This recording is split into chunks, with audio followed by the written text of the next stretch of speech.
नमस्कार दोस्तों। जैसा कि मेरी आदत रही है कि जितने भी टफ कॉम्प्लिकेटेड साइंटिफिक नॉलेज है उसको मैं सिंपलर वेज में समझाने की कोशिश करता हूँ। तो आज भी उसी तरीके से हम जो सांस की बीमारियाँ हैं उनको सिंपलर वेज में समझाएंगे।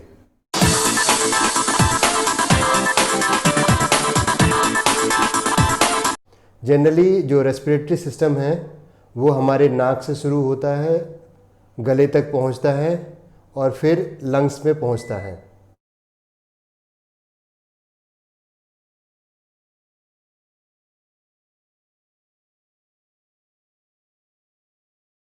जो सबसे कॉमन कंडीशंस हैं खांसी होने के, एक तो सर्दी खांसी नॉर्मली जिसको हम लोग बोलते हैं कि हाँ ठंडी आई और सर्दी खांसी हो गई।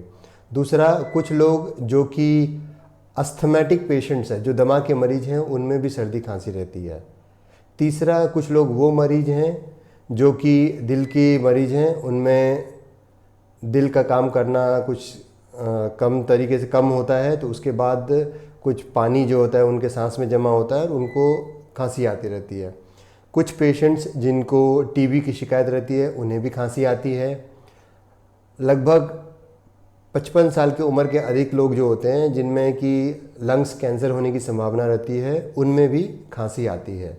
फिर कुछ लोग ऐसे होते हैं जिनको कि धूल मिट्टी इन सब से एलर्जी होती है, उन्हें भी खांसी आती है। फिर एक टर्म बोलते हैं कि साइनोसाइटिस, कि जो हमारी यहाँ जो नलियाँ हैं इन नलियों में कुछ जाम हो जाता है, उस वजह से भी जो सर्दी खांसी के अंश रहते हैं उसे हम साइनोसाइटिस कहते हैं। तो ये जितने भी कारण हैं खांसी आने के, उन सभी कारणों में अलग अलग दवाइयों का सेवन किया जाता है और खांसी से रिलीफ मिलती है। तो पहला मैं बात करता हूँ कि यदि कुछ पेशेंट जिनको कि सर्दी खांसी होगी, नॉर्मली वो क्या करें, तो उसमें घर का कुछ इलाज है जिसमें कि आप वो कुछ ऐसी अदरक लेते हैं, हनी लेते हैं, इनका सेवन करने से, तुलसी का काढ़ा पीने से सर्दी खांसी ठीक हो जाता है। फिर यदि सर्दी खांसी बढ़कर इतना हो गया है कि वो सर्दी खांसी गले के इन्फेक्शन तक में कन्वर्ट हो गया है, तो ऐसे में आपको एंटीबायोटिक्स लेना ही पड़ेगा। एंटीबायोटिक्स लेंगे तो उसके बाद ही जो भी यहाँ ऑर्गेनिज्म है उस पर वो एंटीबायोटिक असर करेगा और वो ट्रीट होगा।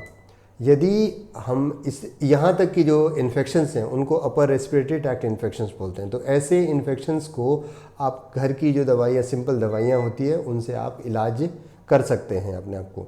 लेकिन यदि ये इन्फेक्शंस इससे नीचे जाता है, ट्रेकिया से नीचे जाता है और आपके ब्रोंकाई और एल्विलाई तक पहुंचता है, तो ऐसे में ट्रीटमेंट बिल्कुल अलग हो जाता है।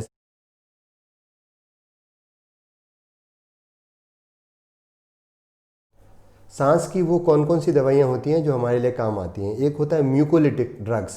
म्यूकोलिटिक ड्रग्स वो होते हैं जो कि जो हमारे जो रेसा स्प्यूटम जो बनते हैं वो जब थिक गाढ़े हो जाते हैं तो उनको पतला करने के लिए दवाइयाँ जो जिनका इस्तेमाल होता है उनको म्यूकोलिटिक ड्रग्स बोलते हैं।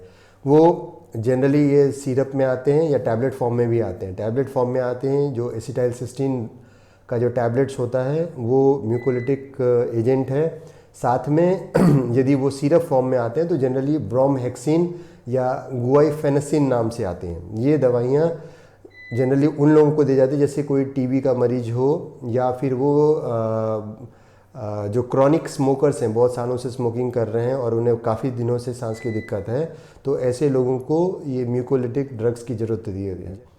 फिर एक ग्रुप की दवाइयाँ वो भी होती हैं जिसमें कि जो हमारे खांसी करने के लिए जो जो हमारे सीएनएस सिस्टम से जो रेगुलेट होता है जो सेंटर, उसको सप्रेस करने के लिए दवाइयाँ होती हैं। वो उन्हें जनरली लोकल टर्म में कफ सप्रेसेंट्स बोलते हैं। ये कफ सप्रेसेंट्स ग्रुप में जनरली ओपियोइड्स और नॉन ओपियोइड्स होते हैं। जैसे हम लोगों ने बहुत दिनों से सुना होगा कि जो खांसी की दवाई होती है, जो नींद आती है, उनमें कोडीन आता है, नॉस्कपीन आता है।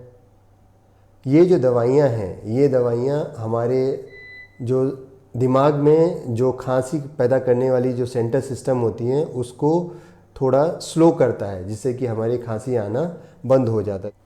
फिर कुछ दवाइयाँ जो सांस की दवाइयाँ होती हैं उनमें प्रॉपर्टीज़ होता है कि वो 2-3 काम करता है। एक तो कफ को भी सप्रेस करता है, दूसरा वो जो नलियाँ हैं हमारे ब्रोंकाई और एल्वियोलाई की जो जगह है उसको भी चौड़ा करता है। तो वो मिथाइल ज़ैंथीन्स ग्रुप बोलते हैं। ये जो मिथाइल ज़ैंथीन्स ग्रुप है इनमें डेरिफिलिन नाम से एक टैबलेट आता है जो बहुत लोगों ने नाम सुना भी होगा।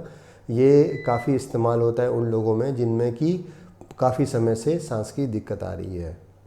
फिर कुछ दवाइयाँ ऐसी भी होती हैं जो कि जो हमारे जो रिएक्टिविटी, सांस की जो नलियों की जो रिएक्टिविटी है उसको कम करने के लिए दवाइयाँ होती है। वो दवाइयों को सेवन से तुरंत आराम नहीं मिलता है, लेकिन लंबे समय तक इस्तेमाल करने से काफ़ी आराम मिलता है। उनके कुछ साइड इफ़ेक्ट्स भी हैं, लेकिन जनरली वो जो उनके जो पॉजिटिव इफ़ेक्ट्स हैं वो काफ़ी ज़्यादा हैं साइड इफ़ेक्ट्स के मुकाबले। उनको कॉर्टिकोस्टेरॉइड्स बोलते हैं। वो जो स्टेरॉइड्स होते हैं चाहे वो टैबलेट फॉर्म में लिए जा सकते हैं या इंजेक्शन फॉर्म में लिए जा सकते हैं, या फिर सांस में जो पंप होता है, पंप के माध्यम से भी वो कॉर्टिकोस्टेरॉइड्स लिए जा सकते हैं।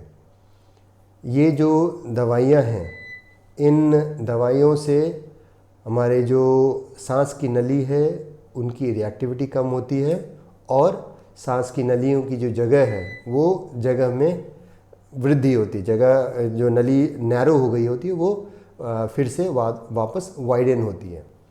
फिर यदि खांसी टीबी की वजह से है तो वो बिल्कुल डिफरेंट सेट ऑफ दवाइयाँ हैं जो एंटी ट्यूबरकुलर ड्रग्स बोला जाता है जिन्हें, जिसमें रिफाम्पिसिन, पायराजिनामाइड, इथैम्ब्यूटॉल, आइसोनियाजिड, हाइड्राजेड आता है। ये दवाइयाँ जनरली 10-15 दिन में कोई असर नहीं करती हैं। इनके दवाइयों का सेवन इधर 6 महीने से लेकर साल भर तक किया जाता है।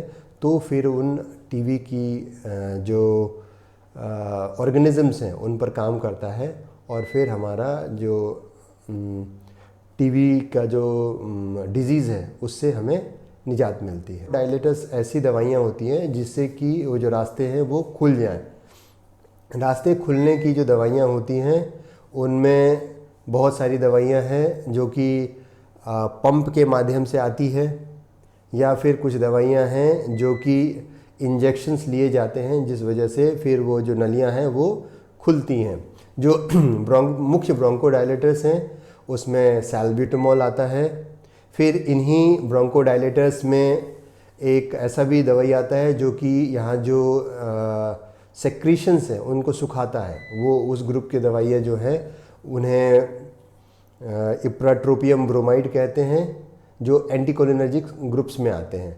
फिर कुछ दवाइयाँ ऐसी होती हैं जो एड्रेनर्जिक दवाइयाँ जिससे कि भी वो नली खुलती हैं। तो ब्रोंकोडायलेटर्स ग्रुप में 3-4 दवाइयाँ होती है। ये सांस की दवाइयों में एक दवाई का ग्रुप वो भी आता है जिसमें कि डीकंजेशन करने की जो भी सांस का जो एरिया है वो कम हो जाता है, उसको डीकंजेस्ट करने की प्रॉपर्टीज़ होती है जो नेज़ल कंजेस्टेंट नाम से आते हैं।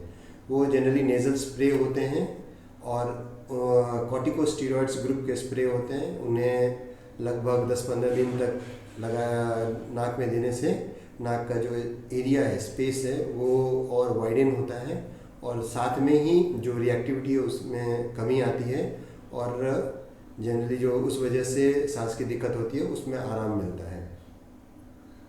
अब कुछ वो भी मिथ्स हैं उन पर भी बात करते हैं जो कि लोगों में फैले रहते हैं कि यदि हमें एक बार पंप शुरू हो जाएगा तो वो कभी बंद नहीं होगा। ऐसा नहीं है।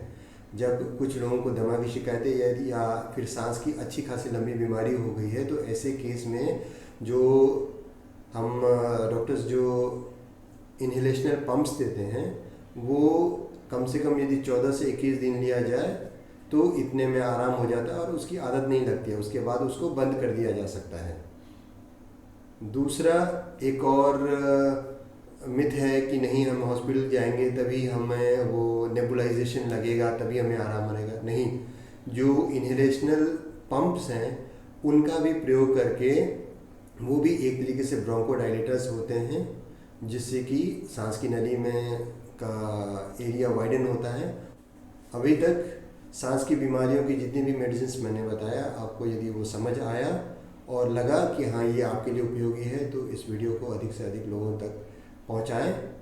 और मेरी बात पूरी सुनने के लिए आप